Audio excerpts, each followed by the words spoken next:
Muy bien.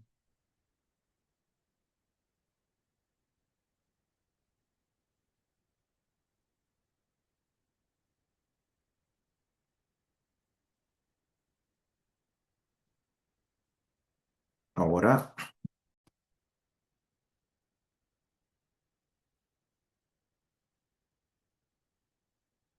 ok.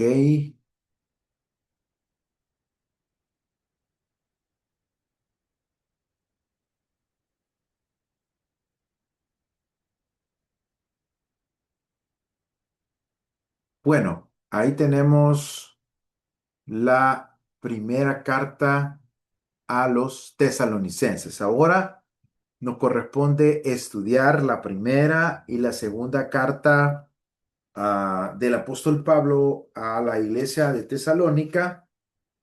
Y también vamos a entrar hoy a lo que es el estudio de las llamadas cartas pastorales. Espero que podamos llegar hasta allí. Así que le voy a rogar que por favor usted tenga su Biblia ahí a la mano para que pueda ir conmigo, usted buscando los versículos bíblicos, indagando en los textos de la Escritura, ya que el propósito de esta formación es que nosotros podamos crear un panorama general de lo que son el mensaje de la Biblia y de lo que son cada libro de la Biblia. Por eso hemos venido sistemáticamente uno por uno desde Génesis hasta ahora que estamos en Tesalonicenses y llegaremos, si Dios mediante nos da vida, solvencia, hasta el Apocalipsis de Juan. Muy bien, entonces vamos a comenzar hoy con la primera carta a los tesalonicenses. Y si usted es observador, se dará cuenta que ya allí de entrada hay una imagen que nos está comunicando el mensaje central de estas cartas de Pablo. Estas cartas están relacionadas con lo que se conoce como la parusía. Este es un término griego, parusía. Y este término parusía era utilizado para hablar acerca de las visitas oficiales que se llevaban a cabo y es usado para hablar sobre la venida solemne, ¿verdad? De nuestro Señor, para hablar del regreso solemne de nuestro Señor Jesucristo. Entonces, vamos a ir entrando ya en detalle de esta carta. Por eso es que ahí en esa imagen de entrada aparece ahí, ¿verdad? Una figura que representa, obviamente es una imagen representativa, una fotografía representativa, ilustrativa, vamos a decir mejor, una fotografía ilustrativa de cómo la carta describe que será la manifestación visible de nuestro Señor y de cómo nosotros los seres humanos podemos tratar de hacernos una idea, una imagen, ¿sí? Aunque obviamente son cualquier descripción que nosotros hagamos se queda corta, porque eso es algo que vendrá en el futuro y que nadie lo ha visto todavía. Hablemos un poco sobre la introducción de esta carta. Bueno, no existen en el Nuevo Testamento otras cartas del apóstol Pablo que traten el tema de la segunda venida de Cristo con gran maestría, como lo tratan las dos cartas a los tesalonicenses. Es decir, que si ustedes recuerdan cuando estudiamos Corintios, la primera y la segunda, sí, en la primera el apóstol resuelve una serie de problemas morales que se estaban dando y ordena una serie de situaciones. En la segunda carta hace una defensa de su ministerio apostólico y también hace algunas exhortaciones a la iglesia. Cuando estudiamos, por ejemplo, Romanos, nos, nos dimos cuenta que pues ahí el apóstol está haciendo todo un desarrollo doctrinal de la justificación. Luego, si estudiamos Gálatas, nos damos cuenta que es la carta de la libertad cristiana, donde el apóstol objeta el legalismo que se estaba infiltrando en las iglesias. Si analizamos y hacemos memoria, de Filipenses, de Colosenses, nos vamos a dar cuenta que los temas de estas cartas no están eh, relacionados a profundidad con lo que es la segunda venida de Cristo. Pero cuando llegamos a Tesalonicenses, sí, allí es donde se desarrolla el tema de la segunda venida de Cristo. Así es que antes de cualquier cosa quiero decirle que hoy día hay movimientos en las redes sociales, hay mucha información que circula donde donde dicen que la segunda venida de Cristo, la doctrina de la segunda venida de Cristo, ha sido inventada por la iglesia norteamericana. Sin embargo, la segunda venida de Cristo no es un invento teológico doctrinal de ninguna denominación, sino que es un anuncio que Jesús dijo que él regresaría. Cuando lo llegan a buscar después de su resurrección y es ascendido, en el libro de los Hechos, aquellos varones con vestiduras dice, ¿qué estáis mirando? Varones Galileos, ¿qué estáis mirando? Este mismo Jesús que lo estás viendo que va al cielo, así también regresará. Entonces hay una promesa de que él regresará. Y las cartas de Pablo hablan acerca de esa promesa del regreso de nuestro Señor, de esa segunda venida. Entonces, no es que las denominaciones han inventado la doctrina de la segunda venida, sino que está en la Escritura. Es la misma palabra la que habla acerca del tema. Ahora, ¿qué es lo que hace la diferencia entre las diferentes congregaciones? ¿Cómo será la venida? Ahí está la diferencia. Todas las iglesias en general, creemos en la segunda venida de Jesús. ¿Cuál es la diferencia que hay entre las diferentes congregaciones? ¿Cómo se llevará a cabo la venida? Allí es donde hay una serie de escuelas de interpretación, ¿sí? Vamos a mencionar un poquito de esas escuelas interpretativas cuando lleguemos al libro del Apocalipsis para que podamos tener al menos una idea somera de lo que es este tema que les estoy mencionando. Así es que, de entrada, decimos que no hay otra carta o no hay otras cartas en el Nuevo Testamento donde este tema se desarrolle como en estas cartas de Tesalonicenses. Lo segundo que quiero decirles a manera de introducción es que el tema de esta carta, o sea, ¿por qué estas cartas hablan de la segunda venida y las demás cartas de Pablo no? O sea, hay una pregunta que hay que responder. Ajá. ¿Por qué? ¿De dónde sale este tema? ¿Por qué no lo habló en Romanos? ¿Por qué no lo habló en Corintios? ¿Por qué no lo habló en la carta de Gálatas? ¿Por qué? Bueno, porque los tesalonicenses, o sea, los hermanos que estaban en la iglesia que estaba en la ciudad de Tesalónica, tenían una serie de dudas, tenían una serie de preguntas.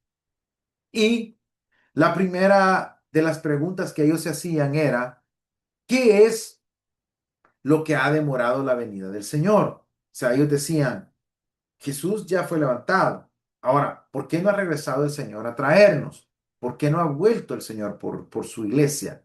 La segunda pregunta que ellos se hacían es, ¿qué pasaría con aquellos hermanos que habían muerto? ¿Sí? ¿Qué iba a pasar con ellos? ¿Cuál era el destino de ellos? ¿Qué era lo que les deparaba a ellos el futuro? Porque ya habían muerto algunos familiares, específicamente muchos de ellos tenían temor por sus familiares que habían muerto. ¿Qué va a pasar con aquellos que ya son cristianos y murieron y Jesús no ha venido? ¿Qué va a pasar con mi familia que es cristiana si ellos ya murieron y Cristo no vino? ¿Se van a perder? ¿Qué va a pasar? ¿Se van a quedar aquí en la tierra? Todas estas son las preguntas que la iglesia de Tesalónica tenía. Y por esa razón es que el apóstol Pablo se ve en la necesidad de escribir esta carta para poder responder a esas dudas. Entonces, por esa razón es que en Tesalonicenses se habla sobre este tema de la segunda venida de Cristo y se habla también un poco acerca de lo que se conoce como el estado intermedio, qué pasa con los que mueren. Entonces, por esa razón es que en las otras cartas no se encuentra toda esta información que sí se encuentra en esta carta, en la primera y en la segunda carta de Tesalonicenses. Así es que, por esa razón, es que esta carta es como es. Ahora, hablemos un poco sobre el autor y la fecha. Fíjese que al considerar los expertos todas las pruebas de esta carta, ellos llegan a la conclusión de que Pablo debió haber escrito esta epístola durante su segundo viaje misionero, probablemente estando él en la región de Corinto, es decir, cerca de lo que es Grecia. ¿Ok? Entonces, esta es una carta que no se duda de su autenticidad. O sea, estamos aquí ante una carta que los expertos consideran una carta auténtica. Recuerdan que cuando hicimos la introducción a las cartas de Pablo, a las cartas paulinas, explicamos que los estudiosos han hecho tres categorías para hablar de las cartas de Pablo. Están las cartas auténticamente paulinas, están perdón, deuteropaulinas y están las cartas pseudopaulinas. Las cartas auténticamente paulinas son aquellas que sin ninguna duda y sin ningún debate todos los expertos, los estudiosos, los investigadores concluyen que estas cartas pertenecen a Pablo.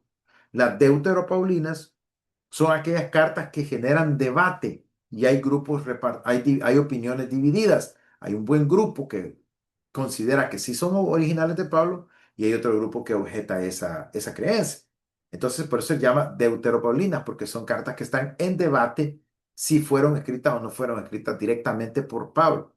Y están las pseudopaulinas, que son las cartas que consideran los expertos que fueron escritas por un discípulo de Pablo y que en honor a su maestro se las titulan como si fuesen escritas por él mismo, tomando en cuenta que estos eran discípulos que habían recibido la instrucción directa del apóstol Pablo. Entonces aquí, al hablar de Primera de Tesalonicenses, nos encontramos ante una carta completamente auténtica, ¿ok? Así que no hay conflicto aquí. Esto haría caer la fecha de escritura de Primera de Tesalonicenses cerca del año 51 después de Cristo. Esta carta, queridos hermanos, se considera que pudo haber sido escrita entre el 51 y el 53 máximo, ¿sí? Y es considerado por los investigadores el primer escrito del Nuevo Testamento. Es decir, que esta carta se considera que se escribió antes aún que los evangelios, que Marcos, que Lucas, que Mateo y que Juan. Entonces se considera que Primera Tesalonicenses es el primer escrito del Nuevo Testamento. Y algunos creen que se escribió cerca del año 51, otros creen que entre el 51 y el 53. La pregunta es, Pastor Marlon, ¿con qué propósito se escribió? Bueno, el apóstol Pablo quiere contestar, ¿sí? Con esta carta, ¿sí? Aclarar las dudas que estas personas tenían, aclarar esas preguntas que ellos tenían y esas dudas que los creyentes de Tesalónica tenían acerca de la segunda venida de Jesús. Y sobre todo, la preocupación que esta iglesia tenía por el destino de aquellos que habían muerto. Entonces, el propósito de esta carta es bien puntual. Responder a las dudas, responder a las preguntas que los creyentes tenían acerca de la segunda venida de Cristo y qué iba a pasar con sus seres queridos que habían muerto y la venida de Jesús todavía no se había llevado a cabo. ¿Qué iba a pasar con esta gente? Ahora, ¿qué vamos a encontrar en esta carta? ¿Sí? ¿Cuál es el contenido de esta carta? Bueno, vamos a encontrar que la importancia de esta carta, ¿sí? Nos habla sobre la parucía, ¿sí? Dice que la importancia de la parucía puede verse en que es mencionada al final de cada capítulo en Primera de Tesalonicenses. Por ejemplo, al final del capítulo 1, por ejemplo, dice, y esperar de los cielos a su Hijo, al cual resucitó de los muertos, a Jesús, quien nos libra de la ira venidera. En el 1:10 está haciendo alusión al regreso, a esperar al Señor Jesús que viene desde los cielos. Eh, en el 2 capítulo 2 versículo 19 dice, porque ¿cuál es la esperanza o gozo o corona de que me gloríe? ¿No lo sois vosotros delante de nuestro Señor Jesucristo en su venir? Vosotros sois nuestra gloria y gozo. Vea que ahí está haciendo alusión en el final de esta carta una vez más a la segunda venida, al regreso del Señor. Por ejemplo, en el capítulo 3 versículo 13 dice, para que sean afirmados vuestros corazones, irreprensibles en santidad delante de Dios nuestro Padre, en la venida de nuestro Señor Jesucristo con todos sus santos. Ahora vea el capítulo 4 versículo 17 y 18 dice, luego nosotros los que vivimos, los que hayamos quedado, seremos arrebatados juntamente con ellos en las nubes para recibir al Señor en el aire y así estaremos siempre con el Señor. Por tanto, alentaos los unos a los otros con estas palabras. Una vez más, está haciendo alusión, está haciendo referencia a la segunda venida de nuestro Señor Jesucristo. Y así hemos observado cómo en estas cartas, al final de los capítulos, se hace una mención de lo que es la parucía o la manifestación de nuestro Señor, la aparición, el regreso de nuestro Señor. Por ejemplo, vea en el versículo 25, capítulo 5, versículo 23, dice, y el mismo Dios de paso santifique por completo todo vuestro ser espiritual, mi cuerpo, sea guardado irreprensible para la venida de nuestro Señor Jesucristo. Fiel es el que lo llama, el cual también lo hará. Entonces, para los estudiosos, el contenido de esta carta gira en torno a la parucía, así al retorno de nuestro Señor. ¿Y por qué lo dicen? Porque al final de cada capítulo siempre hay una mención del tema del retorno de nuestro Señor Jesucristo. Entonces, sin lugar a duda, Primera de Tesalonicenses es una de las cartas más escatológicas de Pablo. Aquí vamos a, a detenernos un momento una vez más. Vea que aquí encontramos la palabra escatológica. ¿Qué queremos decir con eso? Bueno, la palabra escatología, mis hermanos, viene del griego eschatos o eschatón. Entonces, esta palabra se refiere a los tiempos del fin o a los tiempos finales, tiempos futuros.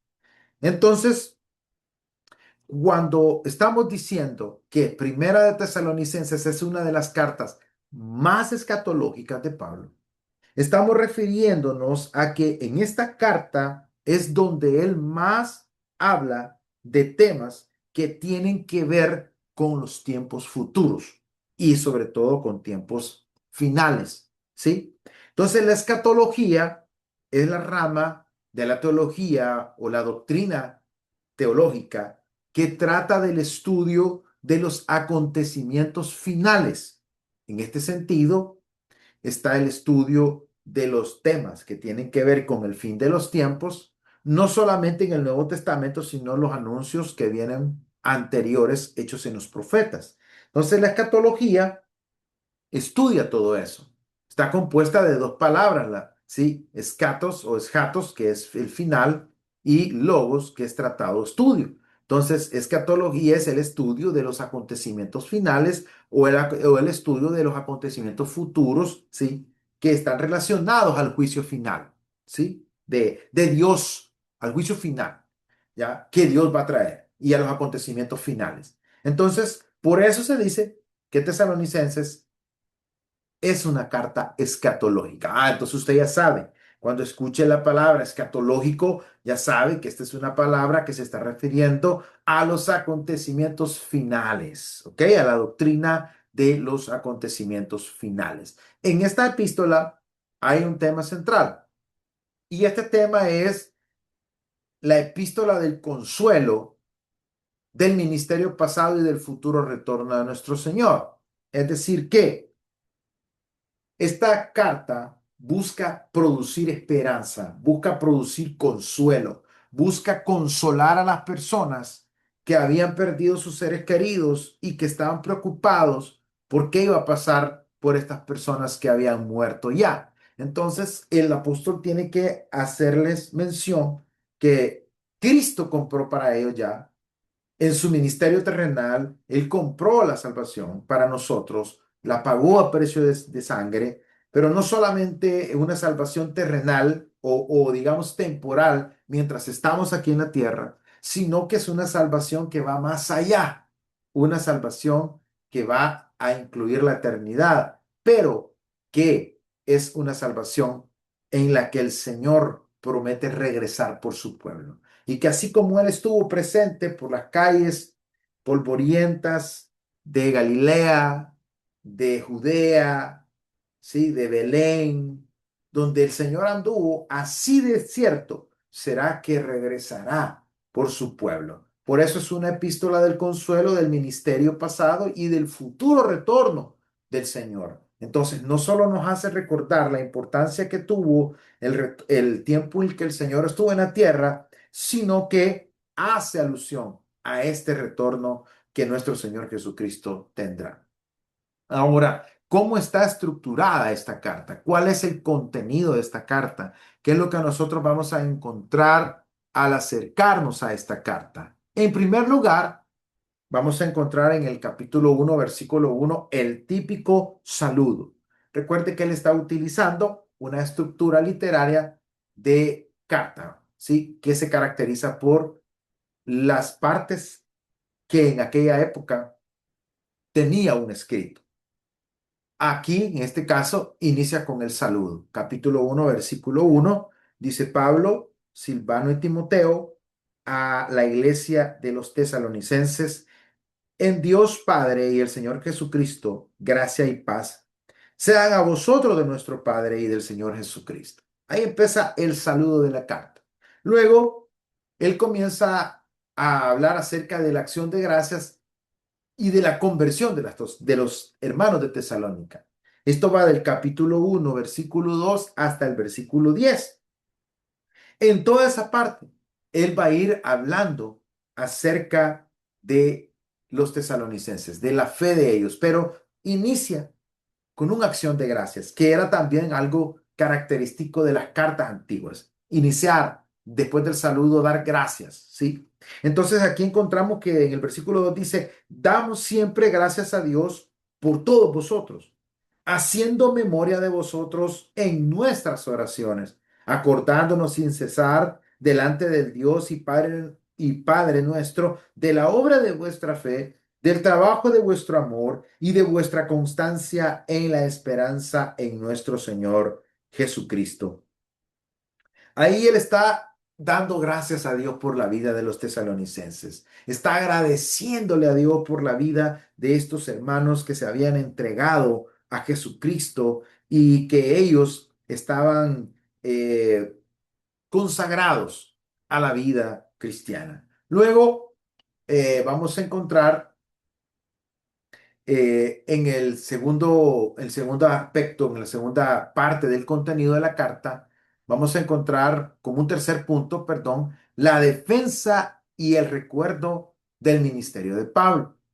En el capítulo 2 versículo 1 hasta el capítulo 3 versículo 13. ¿Qué es lo que pasa ahí? Bueno, el apóstol defiende su ministerio, pero también hace un recordatorio, ¿sí? De su tiempo. Ahora, quiero que veamos, por ejemplo, en el capítulo 2 dice, porque vosotros mismos sabéis, hermanos, que nuestra visita a vosotros no resultó vana, pues habiendo antes padecido y sido ultrajados en Filipos, como sabéis, tuvimos de nuevo en nuestro Dios para anunciaros el Evangelio de Dios en medio de gran oposición, porque nuestra exhortación no procedió de error ni de impureza, ni fue por engaño, sino que según fuimos aprobados por Dios para que se nos confiase el Evangelio. Así hablamos, no como para agradar a los hombres, sino a Dios que prueba nuestros corazones. Ahí está haciendo él un recordatorio de cómo les predicaron el Evangelio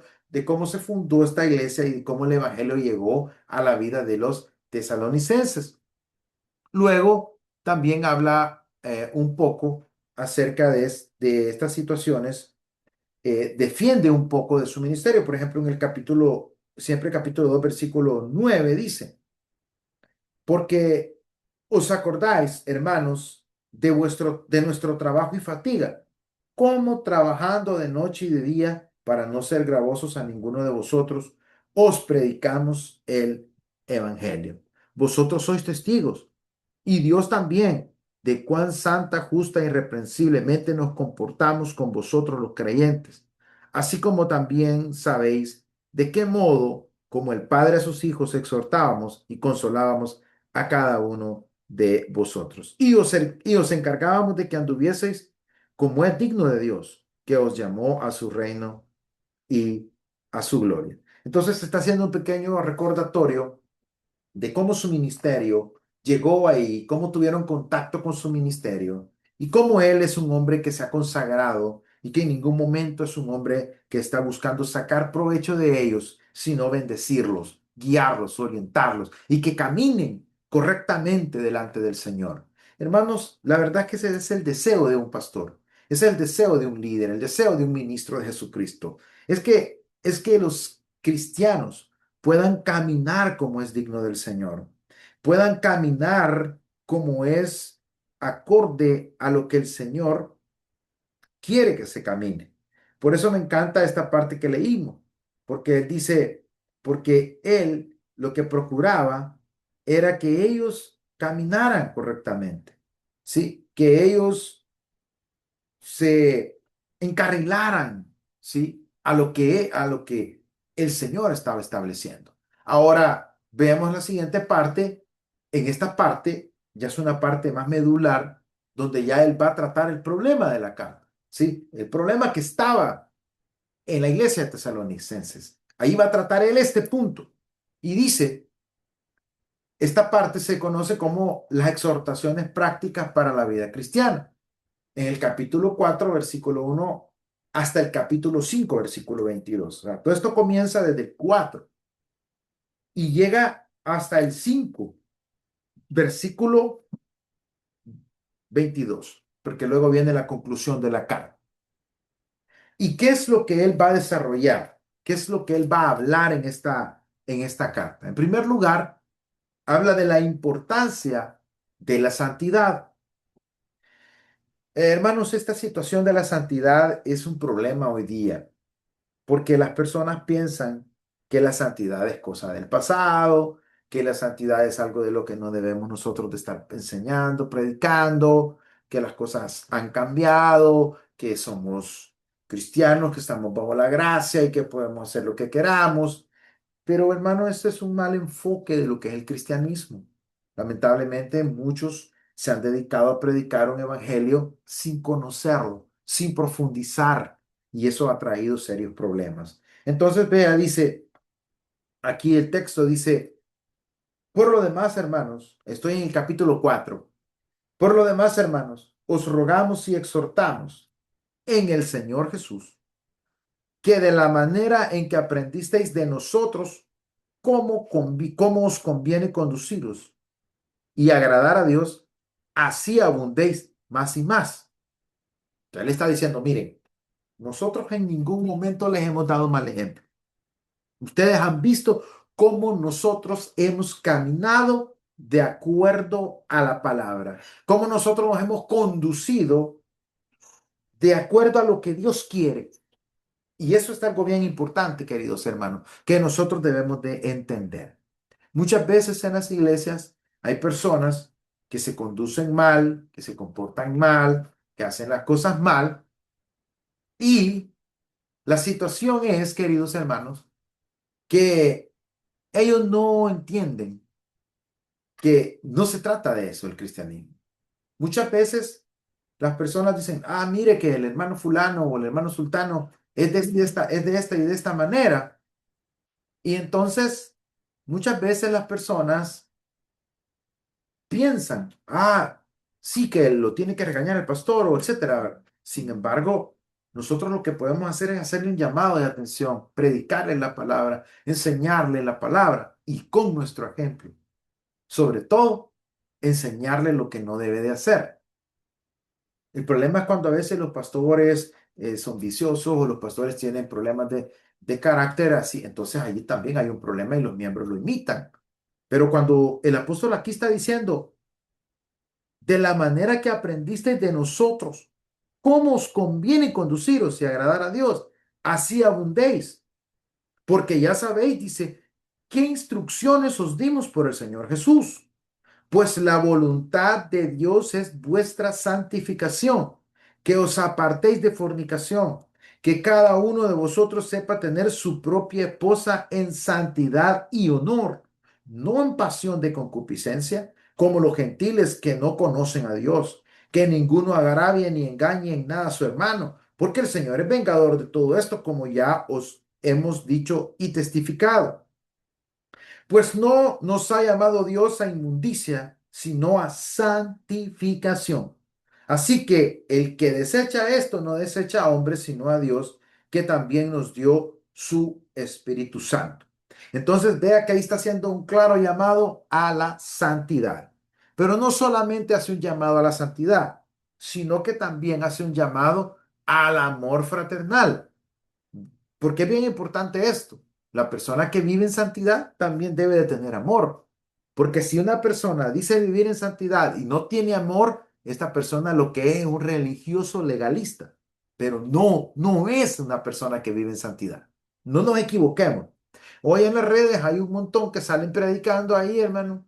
El otro día estuve viendo la,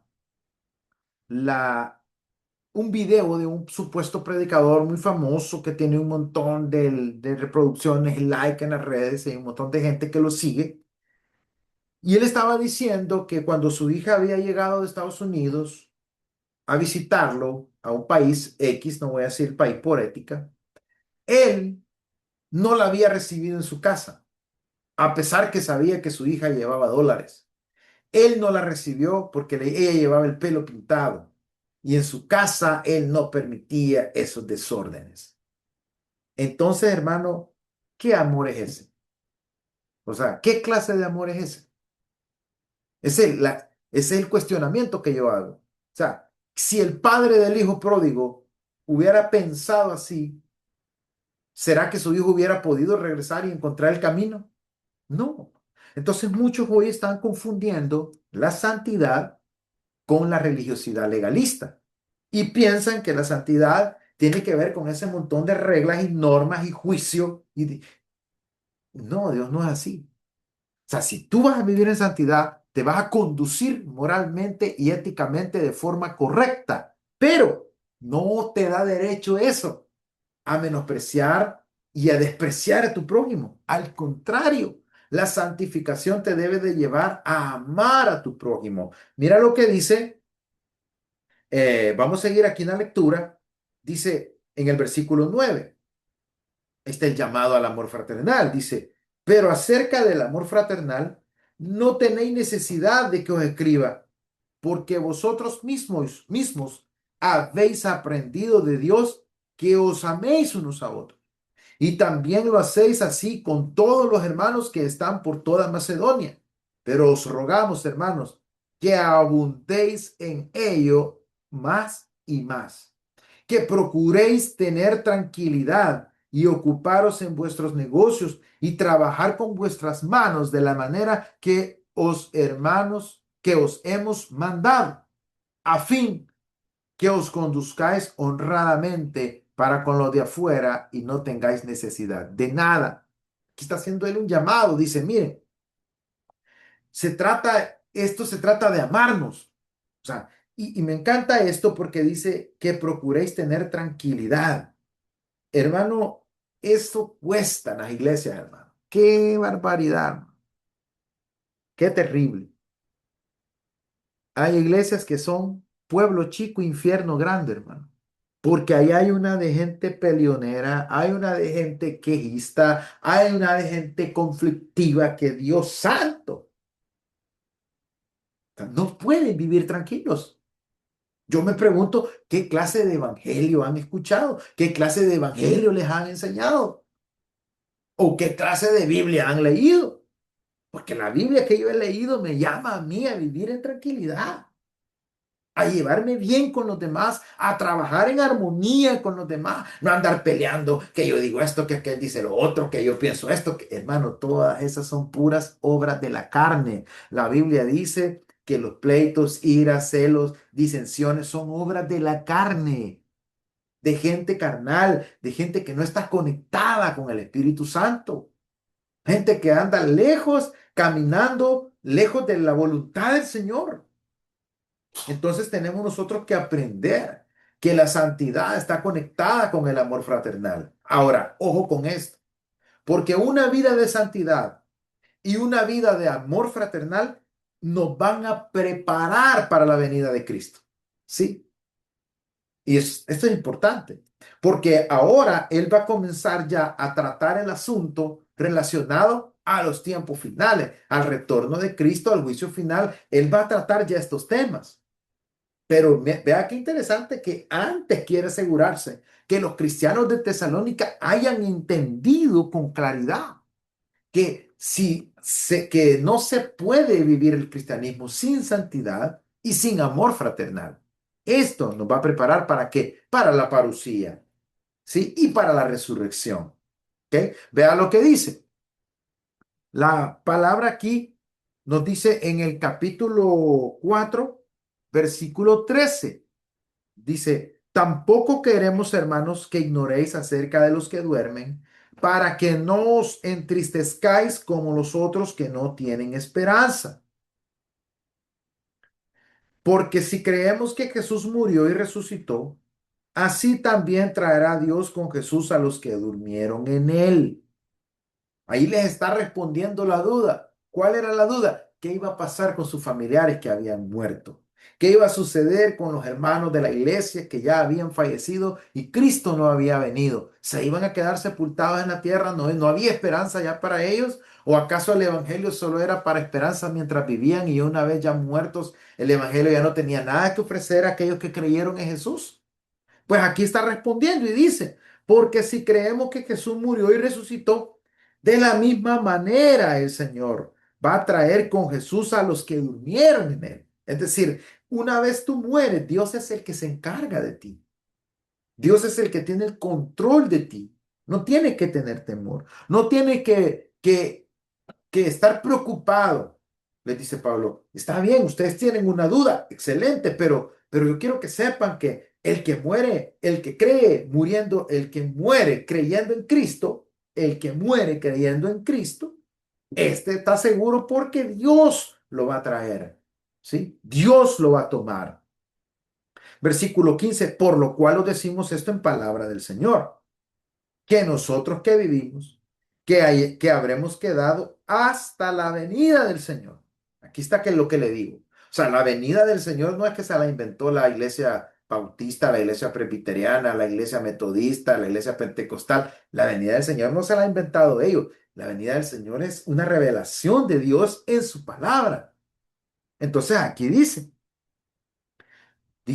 que los que hayamos quedado hasta la venida del Señor, no precederemos a los que durmieron. ¿Quiénes son los que durmieron? Los que murieron. Pero el apóstol Pablo no quiere usar la palabra morir, porque para el apóstol Pablo la palabra morir está relacionada con dos cosas. Uno, relacionada a la muerte como causa del pecado, ¿sí? Y número dos, al morir diariamente para que Cristo sea formado en nosotros. Por esa razón, él no está utilizando el término los que murieron, sino dice los que durmieron. Es una forma metafórica, es una forma simbólica de hacer alusión al estado de tranquilidad, al bienestar en el que se encuentran aquellos que murieron en Cristo Jesús.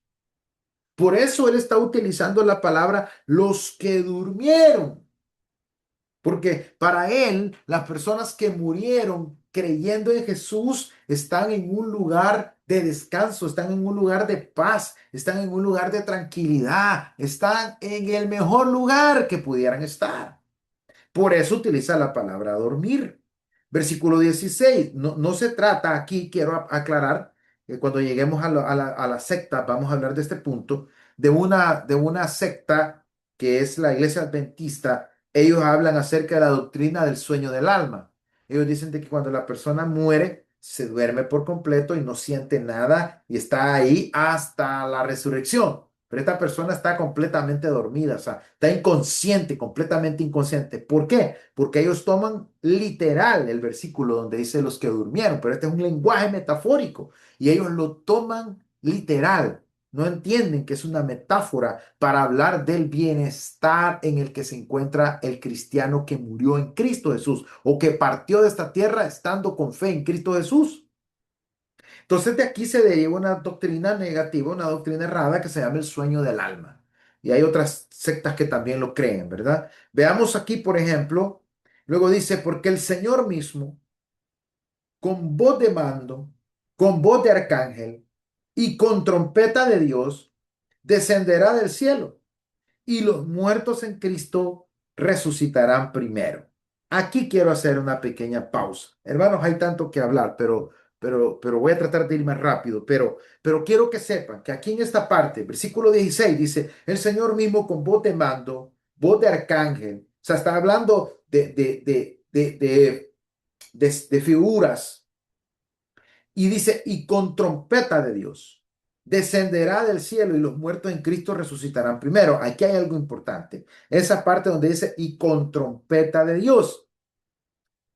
Hay unas escuelas de interpretación que dicen que esta trompeta es la trompeta de Apocalipsis. Hermano, aquí no tiene nada que ver Apocalipsis. La literatura apocalíptica tiene otro significado y ya vamos a verlo cuando lleguemos ahí.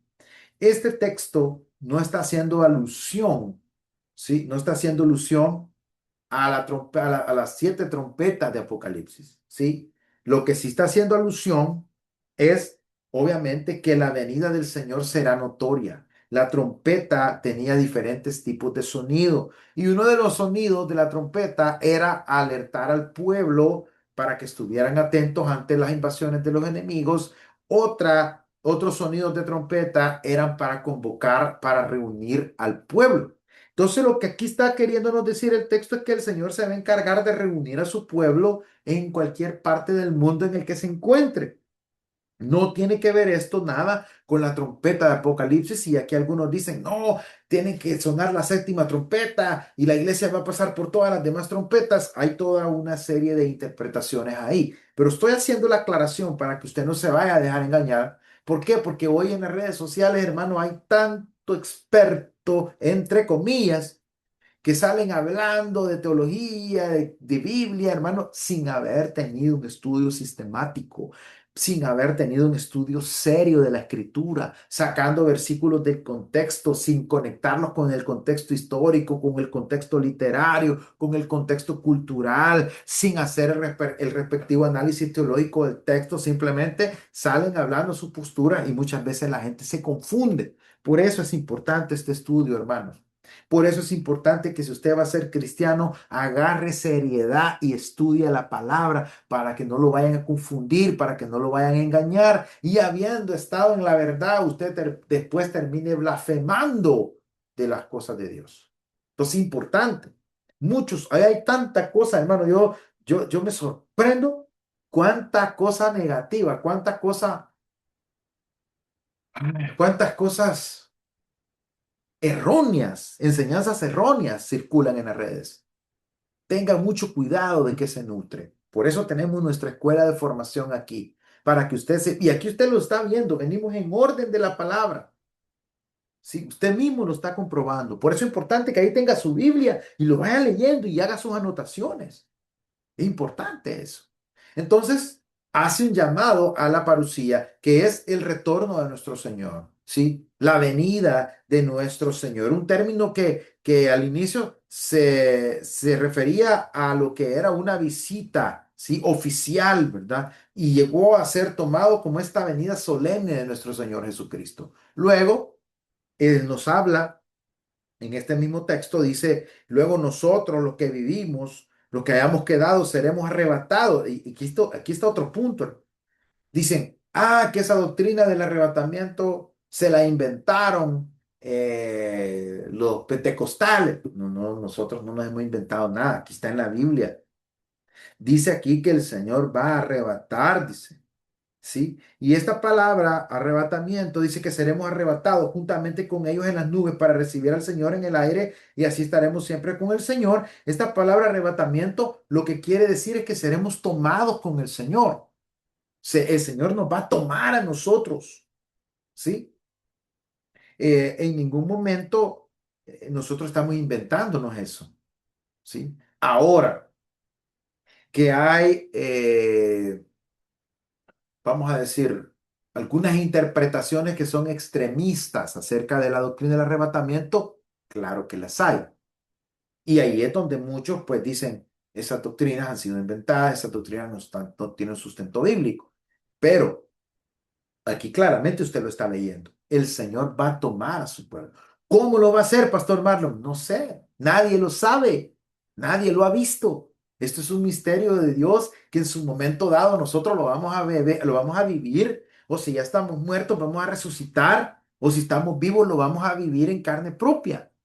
Como el apóstol Pablo, él tenía la esperanza de estar vivo, porque si usted se fija, luego dice en el versículo 17, él dice, los muertos en Cristo resucitarán primero, y en el 17 dice, luego nosotros los que vivimos, dice, los que hayamos quedado, seremos arrebatados juntamente con ellos en las nubes para recibir al Señor en el aire, y así estaremos siempre con el Señor. Por tanto, alentados los unos a los otros con estas palabras, y para él era un anhelo. Para él era un anhelo que esto sucediera y él estar vivo para poder sentir cómo su cuerpo era transformado en una nueva dimensión de la materia. Hermano, esto es tremendo, esto es poderoso. Entonces, vea qué interesante. Aquí está en esta carta. Luego termina haciendo en este mismo contexto, hace un llamado a la vigilancia espiritual. Sí, es decir, ¿qué es la vigilancia espiritual? Estar atentos, a no estar dormidos, a no estar desconectados. Vea lo que dice el capítulo 5 versículo 1 dice, pero acerca de los tiempos y de las ocasiones, no tenéis necesidad, hermanos, que yo os escriba, porque vosotros sabéis perfectamente que el día del Señor vendrá así como ladrón en la noche, que cuando digan paz y seguridad, entonces vendrá sobre ellos destrucción repentina, como los dolores de una mujer encinta, y no escaparán. A esto es a lo que se le llama la inminencia del retorno de Cristo. La inminencia es un acontecimiento que está próximo a suceder y que es inevitable que suceda. Eso es la inminencia. Y está relacionado con el retorno de Cristo y con los juicios de Dios de los tiempos finales. Entonces es importante. Aquí él hace un llamado y por eso dice, más vosotros hermanos, dice, no estáis en tinieblas para que aquel día os sorprenda como ladrón, porque todos vosotros sois hijos de luz e hijos del día. No somos de la noche ni de las tinieblas. Por tanto, dice, no durmamos como los demás, sino velemos y seamos sobrios. Y aquí hay un llamado a despertar espiritualmente, hermanos. Hermanos, no es tiempo de estar dormidos espiritualmente. El mundo en el que estamos viviendo en cualquier momento puede colapsar. Las cosas que nosotros hoy sentimos que están bien seguras y que tenemos dinero y que tenemos trabajo y que tenemos esto y que tenemos lo otro, hermano, dice que tengamos cuidado cuando digan paz y seguridad. Porque de pronto puede venir, dice el texto, una destrucción repentina. Ahora, ¿por qué le está diciendo eso? Porque el imperio romano, sí, había algo, una creencia sobre la Pax Romana, que era la garantía de una paz y una prosperidad que el imperio romano le extendía a todas las colonias que ellos iban conquistando, las que ellos iban anexando. Ellos ofrecían desarrollo, carreteras, etcétera, una serie de cuestiones que no eran malas. Entonces el apóstol les hace un llamado y les dice, no se confíen a esa paz y a esa seguridad que la prosperidad material puede darles, porque eso puede cambiar de la noche a la mañana. Puede suceder un acontecimiento conectado con el juicio final o con el retorno de Cristo y si ustedes no están preparados, dice, ¿qué va a pasar? Los va a agarrar dormidos. Entonces nosotros tenemos que estar siempre preparados, hermano, orando, orando siempre, leyendo la palabra, congregándonos. Hermano, rompamos esa tibieza espiritual, hermano, de solo congregarnos el día domingo. Rompamos eso, hermanos, en el nombre del Señor. Como decía el sermón del día domingo de nuestra hermana Paola, de la pastora Paola, ¿cuántas horas le dedicamos al Señor? Es poquito lo que le dedicamos en verdad, es poquito. Y claro, yo entiendo que algunos hermanos pues no tienen transporte, otros están enfermos, o sea, no me estoy refiriendo a eso. No quiero que me vayan a interpretar como un loco, como un radical. Uy, el pastor es de eso. No. O sea, las cosas en su lugar. Todo tiene su lugar. ¿Sí? Pero el problema es que si te ofrecen $25 más o $50 más, ya no te congregaste. Si te ofrecen ganar una cuestioncita más, ya te olvidaste del Señor. Esa es una tibieza espiritual.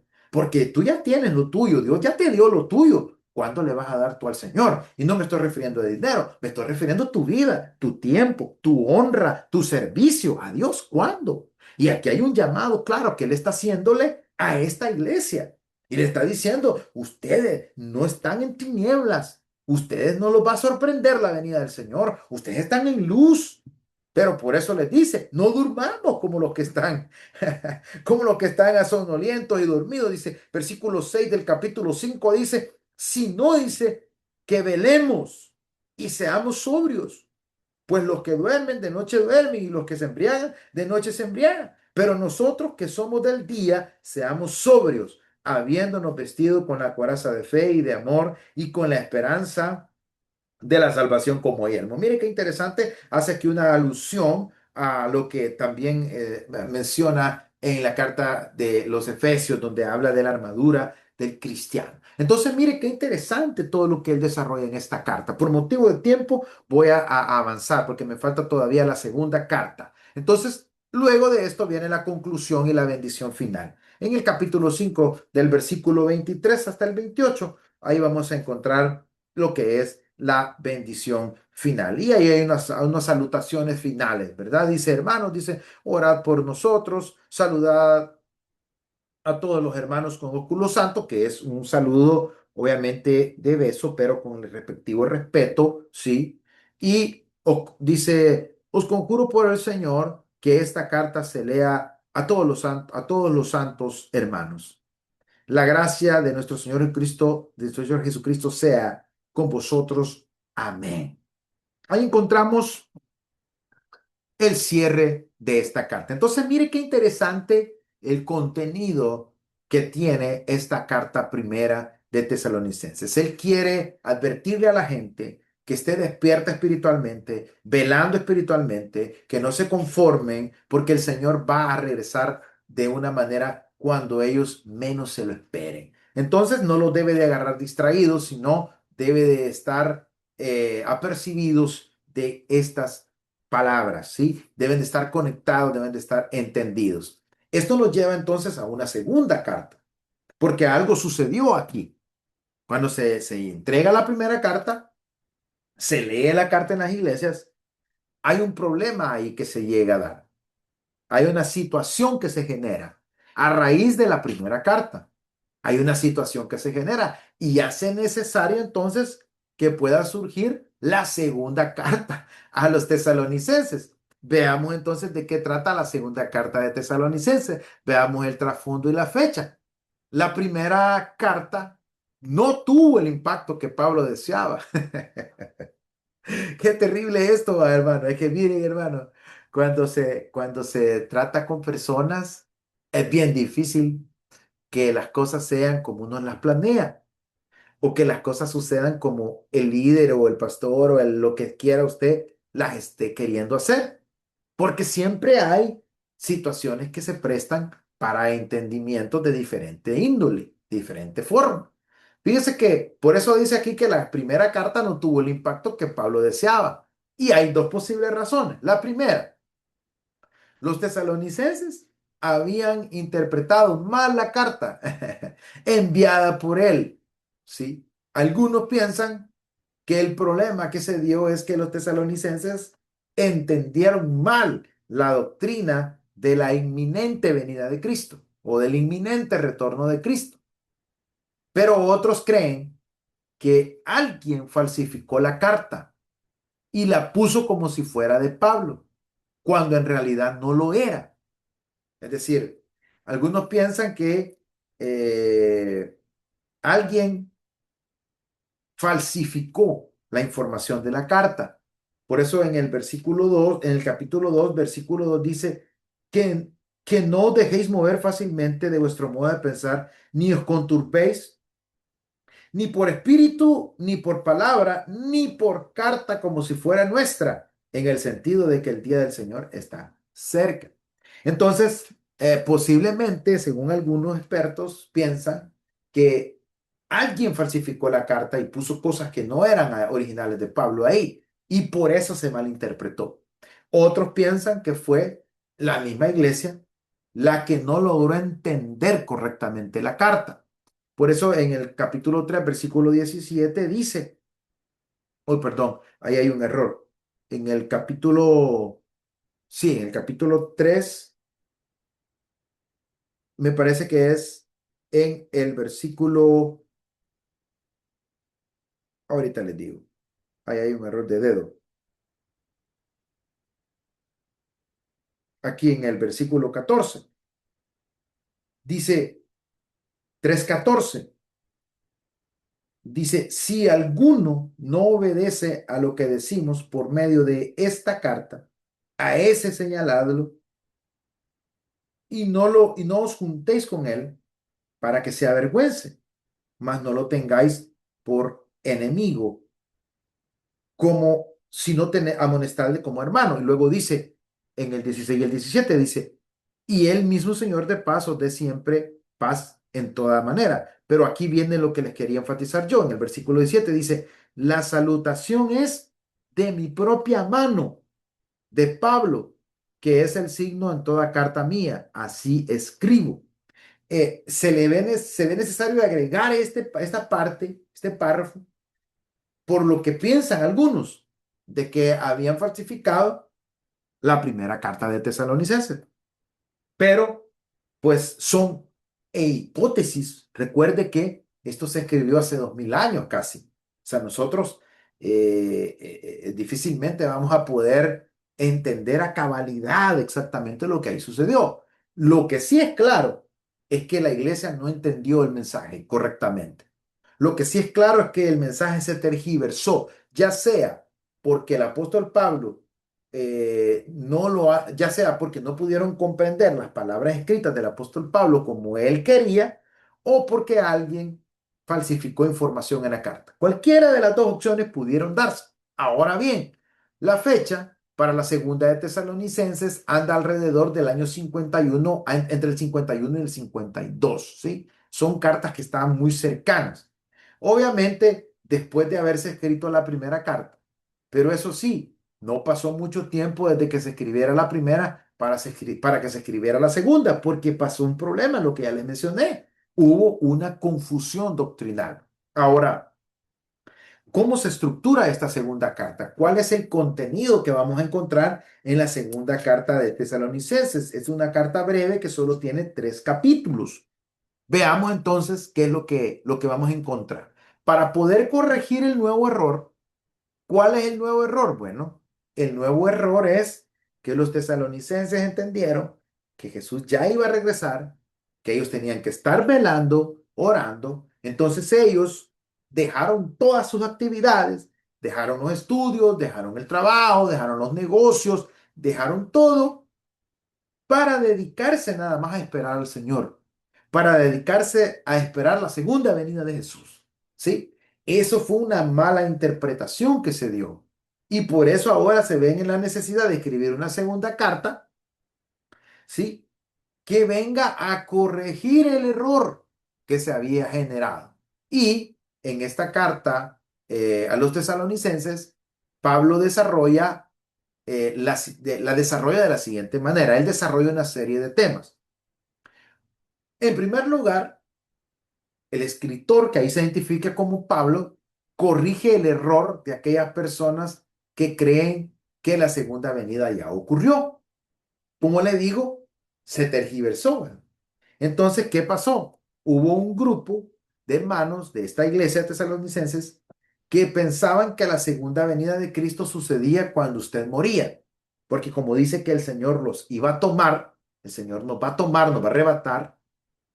Entonces decían ellos, cuando uno se muere, es que el Señor lo arrebata. Entonces la segunda venida ya pasó y ya le pasó a los que se murieron. Eso lo entendieron ellos. Entonces tiene Pablo que escribir, o los discípulos de Pablo, según algunos, tienen que escribir esta carta para corregir ese pensamiento. Segundo, muestra que el Señor viene pronto, pero que su venida no es tan inminente. ¿Qué quiere decir esto? El apóstol quiere decirle, mire, la inminencia tiene que ver con la seguridad del acontecimiento, pero no hay un tiempo exacto. Y aquí, hermanos, hay que tratar un tema bien importante. Nosotros no tenemos que andar queriendo adivinar la fecha del retorno de Jesucristo.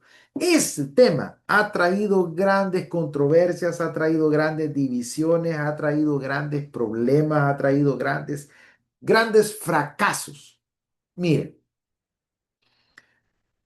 hay dos sectas, y eso lo vamos a estudiar cuando lleguemos a sectas y religiones, porque esa es una unidad que falta, sectas y religiones. Cuando lleguemos a sectas y religiones, vamos a estudiar. Hay dos sectas, pero no le puedo anticipar ahorita. Hay dos sectas que trataron de fechar la venida de Cristo según ellos, adivinando los tiempos de los que habla Apocalipsis y los tiempos de los que habla Daniel, utilizando según ellos un método, unas concordancias, hicieron tratar de concordar los versículos para calcular la fecha. Y dijeron que el Señor iba a venir en tal fecha y no vino. De ahí dijeron que no era en esa fecha, no que era en otra y no vino. La secta que sale, hay una secta que se deriva de esta primer secta, también va y comete los mismos errores. Y lo vamos a ver detenidamente. Yo se los voy a mostrar para que ustedes lo vean. Son sectas muy fuertes, que son muy conocidas. Posiblemente hasta tengamos familiares o amigos que pertenezcan a estas sectas. Entonces, ¿qué pasó? Confundieron la venida de Cristo, la inminencia, la doctrina de la inminencia. Llegaron ellos a creer que el regreso del Señor ya estaba, ya era mañana. Y dijeron ellos, no, entonces tenemos que dejar el trabajo, tenemos que dejar el estudio, tenemos que dejar todo, porque ya el Señor ya va a venir. Y que no nos haya durmiendo, que nos haya despierto, que nos haya en el culto, que nos haya en la iglesia. El problema fue que entendieron mal la carta. ¿Qué es lo que él estaba queriéndoles decir? Miren, debemos de velar espiritualmente, pero eso no significa que nos vamos a desconectar de la vida normal. No significa que nosotros no vamos a estudiar, no significa que no vamos a trabajar, no significa que no vamos a atender las necesidades de la familia, no significa eso, sino significa que vamos a hacerlo viviendo en santidad y viviendo en amor, esperando la venida del Señor. Por eso fue que yo le hice alusión y le dije que él habla y menciona acerca de la santidad primero y después acerca del amor. Esas son las dos actitudes para esperar el retorno de Cristo, ¿verdad? Entonces, él escribe para corregir este problema. Y al explicar estos puntos, el apóstol Pablo desarrolla una doble temática escatológica. Aquí hay que poner mucha atención. ¿Qué es la escatología? Dijimos, el estudio de los acontecimientos finales, la doctrina que estudia los acontecimientos finales relacionados con el retorno de Cristo y los juicios venideros. Entonces, lo primero que él trata en estos temas escatológicos es la segunda venida no es tan inminente como los tesalonicenses la están entendiendo. Es decir, que viene el Señor, viene, pero nadie sabe el día ni la hora. Y por eso nosotros no nos podemos confiar ni tampoco podemos nosotros vivir con miedo. Segundo, la segunda venida es todavía futura y hay algunas cosas que están próximas a suceder, dice Pablo. pero tienen que cumplirse estos grandes eventos. El primero, que habrá una apostasía en el capítulo 2 de Tesalonicenses, según de Tesalonicenses, capítulo 2 versículo 3 dice, nadie os engañe en ninguna manera, porque no vendrá sin que antes venga la apostasía y se manifieste el hombre de pecado, el hijo de perdición, el cual se opone y se levanta contra todo lo que se llama Dios o es objeto de culto, tanto que se siente en el templo de Dios como Dios, haciéndose pasar por Dios. Aquí está el primer punto, ¿sí? Debe de haber una gran apostasía. ¿Qué es una apostasía? La apostasía es cuando las personas se vuelven de la verdad hacia la mentira. Cuando desechamos la verdad para creer a la mentira, ¿sí? Primero dice, va a venir, dice Pablo, una apostasía. Van a pasar muchas personas que van a blasfemar de la fe y van a regresar a sus religiones o van a regresar a sus prácticas abandonando al Señor. Van a perder el temor de Dios. Segundo, dice, el hombre de pecado se va a rebelar. Y eso está en el versículo 4 y 5. Dice, este hombre de pecado, 3 4 y 5 este hombre de pecado es un hijo de perdiciones, el cual se opone y se levanta contra todo lo que se llame a Dios o es objeto de culto, tanto que se siente en el templo de Dios como Dios haciéndose pasar por Dios. Dice, ¿no os acordáis que cuando yo estaba todavía con vosotros os decía esto? Entonces él dice, miren, primero una gran apostasía. Segundo, un hombre de pecado. Este hombre de pecado, ¿quién es? No se sabe. Algunos le han llamado el anticristo, pero aquí no dice que se llame anticristo. El concepto de anticristo se encuentra en la carta de Juan, no en la de Pablo. Ahí es importante estudiar esto y no revolverlo.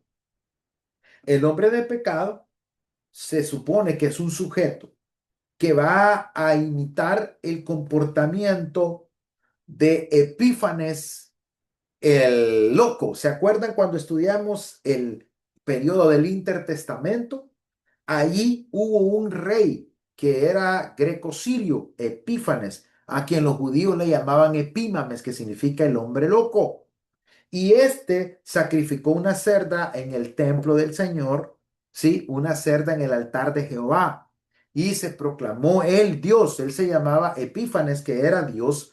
Él se llamaba Teos Epífanes, así era su nombre, o se hacía llamar con ese título, que era el Dios manifiesto o el Dios manifestado. Entonces, esta profecía que Pablo está dando dice, en el tiempo final, va a venir un sujeto, puede ser que sea un sujeto o puede ser que sea un espíritu. Y cuando digo un espíritu, no me estoy refiriendo a un ser incorpóreo, sino que me estoy refiriendo a una actitud mental, a una actitud filosófica, a una percepción del mundo, a una cosmovisión, a una manera de entender que se oponga contra todo lo que se llame Dios. ¿Sí? O aquello que requiera culto y se sienta en el templo como Dios, es decir, que va a querer reinar en el corazón de las personas, va a querer el centro de las personas, la obediencia absoluta. Entonces, este texto, hermano, quiero decirle que es uno de los textos más complicados de interpretar porque aquí no todos están de acuerdo. Algunos dicen que este es el anticristo del tiempo final, pero como ya le expliqué, el concepto del anticristo no está en la carta de Pablo, sino que está en la carta de Juan. Y Juan tiene un anticristo ahí. Cuando lleguemos a la carta de Juan lo vamos a ver. Entonces puede ser que esto, a lo que Pablo se esté refiriendo aquí o a lo que los discípulos de Pablo se estén refiriendo aquí, podría ser, ¿sí? Que sea una, una actitud general en la humanidad. Podría ser. Y hermano, y en serio le digo que no estamos tan lejos de esto. Si usted observa a la gente hoy, la gente habla mal de las cosas de Dios. La gente, mire, si en las redes sale tanta cosa hablando mal de las iglesias, hablando mal de los pastores, hablando mal de los cristianos, solo falta que usted diga un cristiano para que lo empiecen a atacar. Ah, pero puede salir una persona de género no binario, que saber qué es eso, hermano. O sea, yo sí sé la definición, pues, pero ¿de dónde se inventaron eso? Puede ser que ahora diga una persona que es un Terians o Terian o Terians. Ay, ahí todo el mundo lo aplaude. Sí, déjenlo, ellos tienen derecho, son libres. Si ellos quieren sentirse que son perros, que son pájaros, que son Godzilla, que son quien quiera, ay, no hay problema. Ah, salga usted diciendo que es cristiano, que predica el evangelio y de entrada le comienzan a decir mentiroso, ladrón, vendedor de cielo falso, hipócrita, farsante, aunque no lo conozcan. Entonces, por eso que yo le digo que este texto tiene una profundidad grande y no debemos nosotros de verlo solamente como si fuera un sujeto o un personaje, porque esto puede ser más allá de un personaje y puede afectar globalmente la cosmovisión de las naciones. Ahora, porque dice que este sujeto se levanta o este movimiento o este pensamiento, como le digo, aquí no están de acuerdo los teólogos. No todos los teólogos creen que este es el anticristo. No todos los intérpretes creen que o sea, hay diferentes maneras de entender. Lo que sí es que esto no es algo bueno. Eso sí debe tenerlo usted claro, que lo que va a venir en el tiempo final, en la espiritualidad de las personas, no va a ser algo fácil, no va a ser algo bueno. Va a ser algo que va a hacer creer al hombre que es superior a Dios o que es Dios mismo en la tierra. Y esto ya está sucediendo en muchos lugares. Entonces, mire, primero va a haber una apostasía, una vuelta de la verdad a la mentira. Segundo, va a haber una manifestación de un personaje o de un movimiento que está relacionado con lo que se identifica como el hombre de pecado. Puede ser un personaje, puede ser un movimiento, no lo sabemos porque es para el tiempo del fin. Y número tres, lo que lo detiene debe ser removido. Hay algo que detiene esta manifestación del hombre de pecado.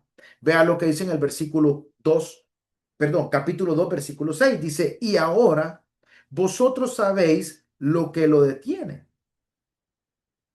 a fin de que a su debido tiempo se manifieste, porque ya está en acción el misterio de la iniquidad, solo que hay quien al presente lo detiene hasta que él a su vez sea quitado de en medio. Entonces se manifestará aquel inicuo a quien el Señor matará con el espíritu de su boca y destruirá con el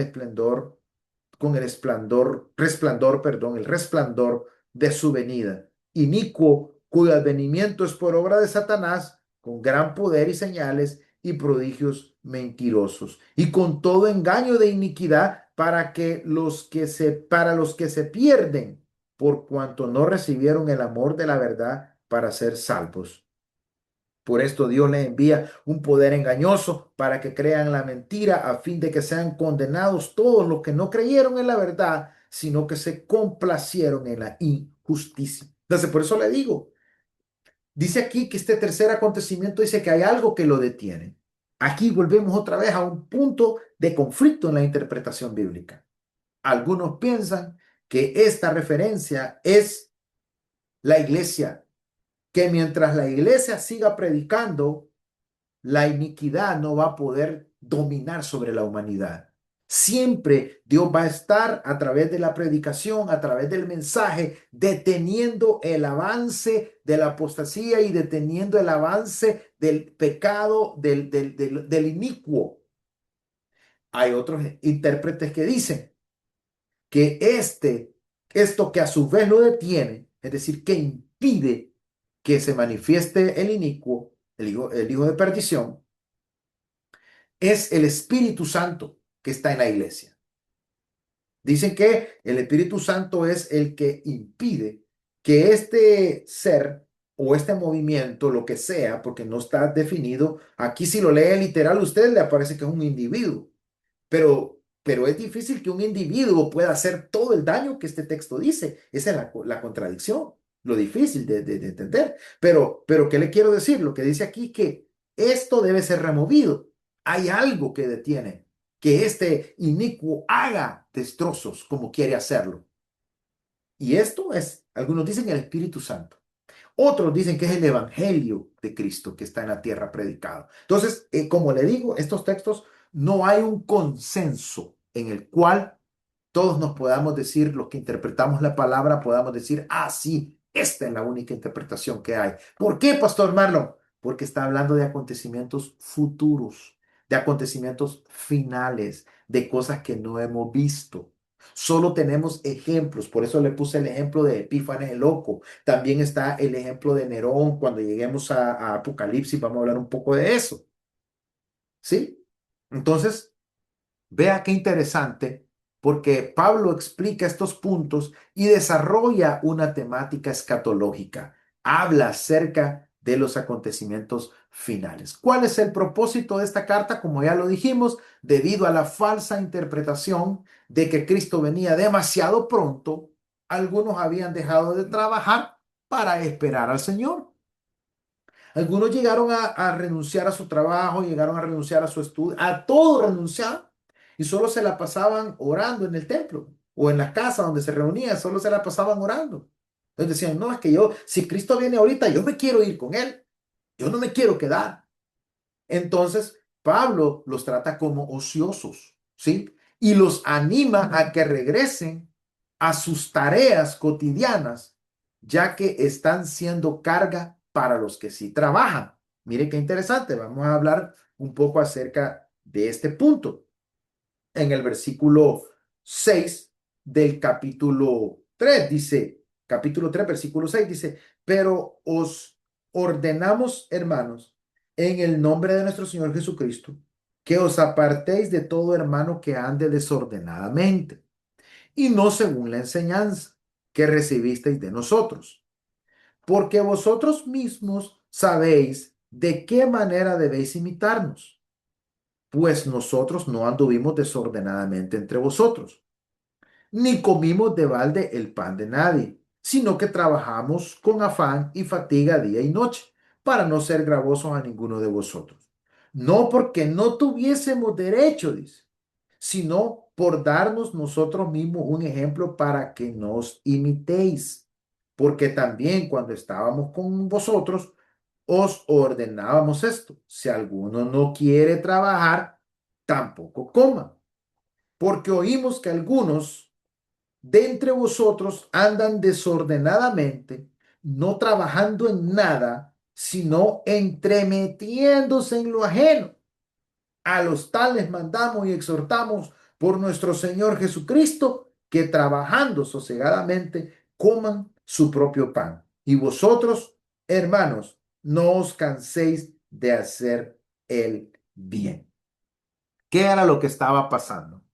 Esta gente que había dejado de trabajar, según que para esperar la venida de Cristo, que era ya próxima, el problema era que se andaban metiendo en las casas ajenas y andaban ahí chismeando, andaban haciendo cosas indebidas, andaban obligando a otros a que les dieran dinero, andaban obligando a otros a que los mantuvieran y ellos no querían hacer absolutamente nada, solamente pasar, decían ellos, esperando la venida del Señor. Entonces se volvieron unos holgazanes, se volvieron unos perezosos que no querían hacer nada. Esto, hermano, lo aclaro porque es importante que usted lo entienda. Estos andaban desordenadamente. Esto no tiene nada que ver con el ministerio de servir en la obra del Señor, como algunos dicen, no, el pastor tiene que trabajar. Si la Biblia dice que el que no trabaja, que no coma, aquí no se está refiriendo al pastor, ni a la pastora, a nadie de los que sirven en la obra. ¿Por qué?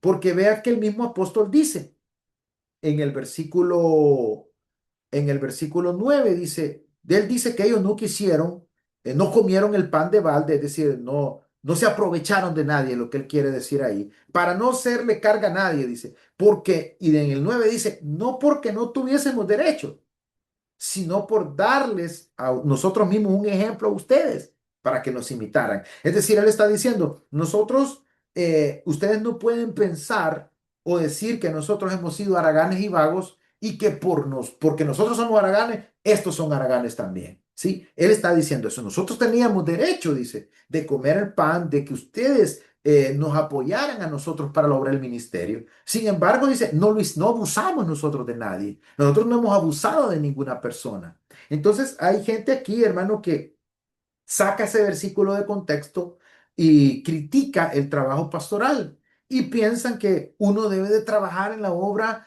con un trabajo normal como todas las demás personas y también atender la iglesia. Ahora, ¿Cuál es el problema que eso implica? Bueno, hermano, eso implica que un pastor que trabaja desde las 8 desde las 7 de la mañana, 5 de la mañana hasta las 5 de la tarde, regresa a su casa cansado, solo se medio bebe un café y tiene que ir a enseñar, tiene que ir a dirigir, tiene que ir a predicar. ¿A qué hora se va a dedicar a discipular? ¿A qué hora se va a dedicar a preparar la palabra? ¿A qué hora se va a dedicar a orar? ¿A qué hora se va a dedicar a ayunar? ¿A qué hora se va a dedicar a velar por las necesidades de la obra? Que esto es absorbente, hermano. Créame. Créame que es mejor tener un trabajo uno secular, porque le voy a poner un ejemplo.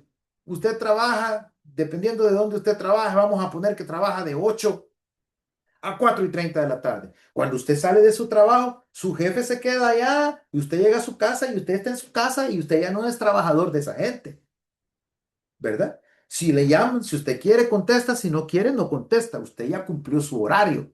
A no ser que usted quiera más horas extra, pues ahí es su rollo, ya su situación.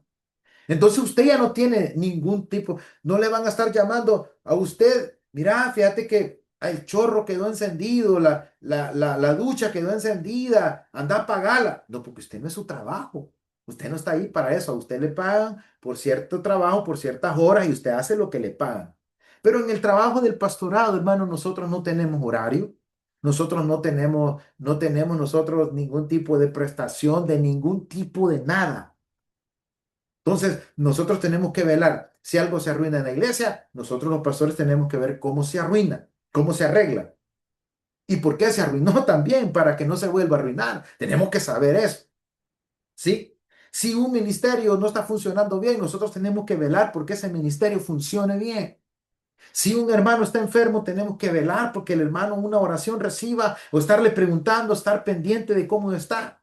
Si una persona nueva llega a la iglesia, nosotros tenemos que estar pendientes que esta persona vaya creciendo espiritualmente. Que hay que bautizar a la gente. Que hay que dar un curso de formación para que aprendan la palabra y se puedan bautizar. Que hay que conseguir un lugar para bautizar a la gente. Hay que andar haciendo esa vuelta. Mire que se va a vender comida y qué se va a vender y qué es lo que hay que hacer. ¿Se da cuenta todo lo que un pastor tiene que hacer? Y solo le estoy diciendo así a grandes rasgos.